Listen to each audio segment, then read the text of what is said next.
Dès sa naissance, on pensait que Naine n'était pas un bébé ordinaire. Pendant que les autres enfants criaient et gigotaient, elle dormait, paisiblement, profondément, comme si le monde n'avait aucun pouvoir sur elle. Sa mère, au début, trouvait ça mignon. « Quel bébé calme !» disait-elle fièrement. Mais les semaines passaient, et Naine dormait encore. Tout le temps, partout. Quand elle grandit, la situation devint plus étrange. Chaque matin, c'était la même guerre. Le chant du coq, la voix de sa mère, les secousses du lit, rien ne pouvait la réveiller. Même quand on lui mettait du poivre sous le nez, elle toussait, ouvrait les yeux, puis se rendormait aussitôt. À l'école, Naine devint célèbre. Pendant les cours, pendant les chants, même pendant la récréation, elle trouvait toujours un moyen de fermer les yeux. Les professeurs la grondaient, les élèves riaient.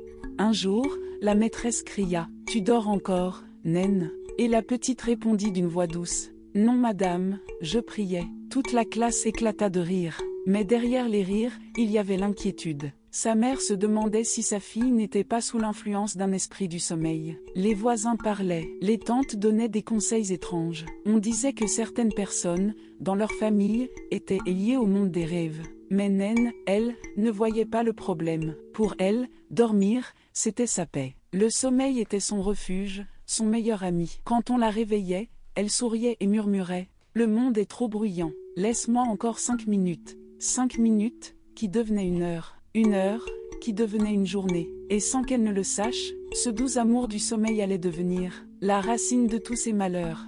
Les années passèrent, et ce qui inquiétait autrefois sa mère devint presque une légende dans tout le quartier. On ne disait plus simplement « Naine dort beaucoup ». Non, on disait « Voici l'ambassadrice du sommeil ». C'était devenu son surnom officiel. À l'école, les professeurs l'appelaient ainsi. À la maison, les voisins la taquinaient, même les enfants du quartier chantaient « Ambassadrice du sommeil, dors pendant le soleil ». Mais Naine, elle, ne se vexait jamais. Au contraire, elle en riait. Elle disait « Si Dieu m'a fait aimer le sommeil, c'est que j'ai une mission spéciale, représenter les dormeurs du monde. » Et tout le monde riait encore plus. Mais derrière les rires, sa mère, Mama Ifeoma, avait le cœur lourd. Elle voyait sa fille grandir sans énergie, sans discipline. Chaque matin, c'était la même chanson. « Naine, lève-toi, tu vas encore être en retard. » Et du lit, une voix étouffée répondait « Maman, juste 5 minutes. » Mais 5 minutes, c'était toujours la fin de la matinée. Un jour, alors que Naine somnolait encore après midi,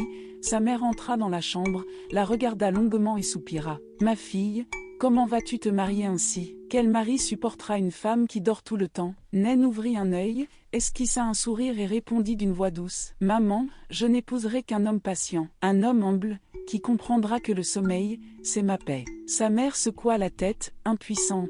Elle savait que la vie n'était pas un rêve, mais sa fille vivait comme si le monde entier n'était qu'un oreiller géant. Pourtant, au fond d'elle, Naine croyait sincèrement que le jour où elle trouverait l'amour, tout changerait, qu'un mari compréhensif saurait l'aimer telle qu'elle était, qu'ensemble, ils trouveraient un équilibre entre veille et repos. Mais la vie, elle, avait d'autres plans. Et bientôt, celle qu'on appelait l'ambassadrice du sommeil allait rencontrer l'homme, qui mettrait son rêve à l'épreuve.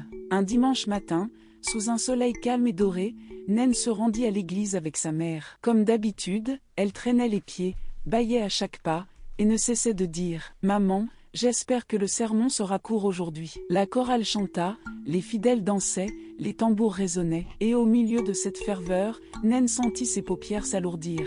Pendant que tout le monde levait les mains vers le ciel, elle pencha doucement la tête, et s'endormit. Mais ce jour-là, le destin décida de la réveiller. Alors que le pasteur frappait fort sur la chaire en criant « Levez-vous, dormeurs, et brillez !» Naine, surprise, sursauta brusquement, et bam, sa tête heurta le pupitre devant elle. La salle entière se retourna. Un silence gêné, puis un éclat de rire général. Rouge de honte, Naine essaya de se faire toute petite. Mais au fond de la salle, un homme souriait discrètement. C'était Obasi, un jeune homme calme, au regard doux et intelligent. Il ne riait pas d'elle. Non, il observait avec une tendresse qu'il ne comprenait pas encore. Quelque chose dans cette fille maladroite, mais sincère, éveillait sa curiosité. Après le culte, alors que tout le monde quittait l'église, Naine marchait tête baissée, fuyant les moqueries. C'est alors qu'une voix masculine l'appela doucement « Mademoiselle Sommeil ». Elle se retourna, surprise. Obasi se tenait là, un léger sourire aux lèvres.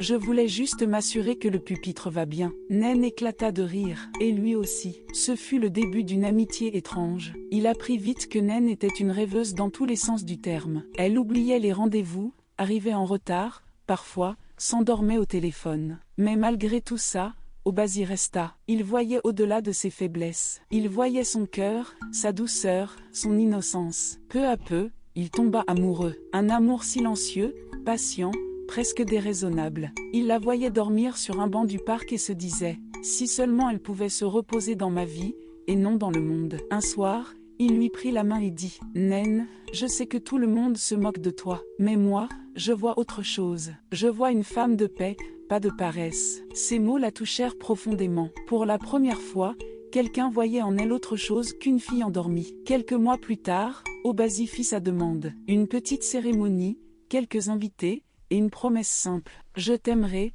même dans ton sommeil. » Ce jour-là, Naine crut que le destin lui avait enfin souri. Elle se disait « Il est patient, il est bon. C'est sûrement lui que Dieu m'a envoyé. » Mais ce qu'elle ignorait, c'est que même l'amour le plus doux peut s'essouffler, lorsqu'il doit chaque jour lutter contre un sommeil sans fin. Le mariage de Naine et Obasi fut simple, mais plein de joie. Les rires résonnaient, les tambours vibraient, et les voisins disaient « Regardez-la, l'ambassadrice du sommeil a enfin trouvé son prince. » Et tout le monde riait. Naine, vêtue de blanc, rayonnait d'un bonheur tranquille. Dans son cœur, elle se fit une promesse. « Je vais changer, je vais être la meilleure épouse. Je vais rester éveillée. » Les premières semaines furent comme un rêve. Chaque matin, elle se levait avant son mari, préparait le petit déjeuner, chantait même parfois pendant qu'elle balayait. Obasi était fier d'elle. Il se disait « Mon amour peut tout transformer. » Mais le sommeil, ce vieux compagnon, n'était jamais bien loin. Tout commença doucement. Un matin, elle oublia de retourner la bouillie sur le feu. Le lendemain,